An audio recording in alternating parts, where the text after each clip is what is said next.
नमस्कार दोस्तों, आज के क्लास में हम समझेंगे कक्षा 12 हिंदी अर्धनारीश्वर निबंध का सारांश। जैसा कि आपने पिछले वीडियो में इस पाठ का लेखक परिचय को विस्तार से समझा, तो आइए आज के क्लास में हम अर्धनारीश्वर निबंध का सारांश को विस्तार से समझते हैं।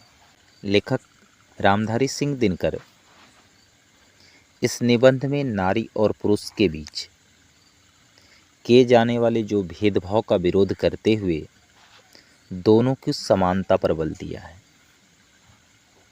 नर और नारी दोनों समाज में समान है, इस पर उन्होंने ज़्यादा बल दिया है। अर्धनारीश्वर शिव और पार्वती का कल्पित रूप है, जिसमें आधा अंग पुरुष का और आधा अंग नारी का माना गया है। यानी इसका अर्थ है कि नारी और पुरुष दोनों मिलकर ही जीवन को संपूर्ण बनाते हैं।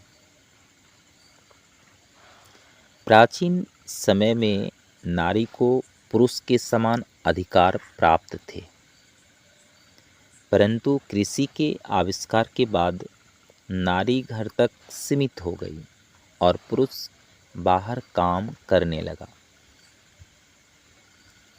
धीरे धीरे नारी पराधीन होती चली गई और समाज ने उसे पुरुष से कम आंकना शुरू कर दिया। अर्थात समाज में नारियों का स्थान नगण्य होने लगा। इतिहास में कई बार नारी को हीन दृष्टि से देखा गया, यहाँ तक कि उसे मुक्ति और संन्यास का अधिकार भी नहीं मिला। कवियों और लेखकों ने भी अनेक बार नारी की निंदा की, जबकि वास्तव में नारी में दया, ममता, सहिष्णुता और त्याग जैसे दिव्य गुण विद्यमान हैं। नारी में दया, ममता, सहिष्णुता और त्याग, ये सारे गुण विद्यमान होते हैं। महात्मा गांधी ने भी जीवन के अंतिम दिनों में नारीत्व की साधना की थी। उनकी पोती ने उन पर लिखी पुस्तक का नाम ही रखा बाबू मेरी माँ है, जो नारी गुणों की महत्ता को दर्शाता है। साथ साथ इस पाठ के जो लेखक हैं दिनकर जी, उन्होंने स्पष्ट कहा है कि पुरुष जब नारी गुण अपनाता है तो वह देवता समान बन जाता है, लेकिन नारी जब पुरुष गुण अपनाती है तो उसे राक्षसी कहा जाता है।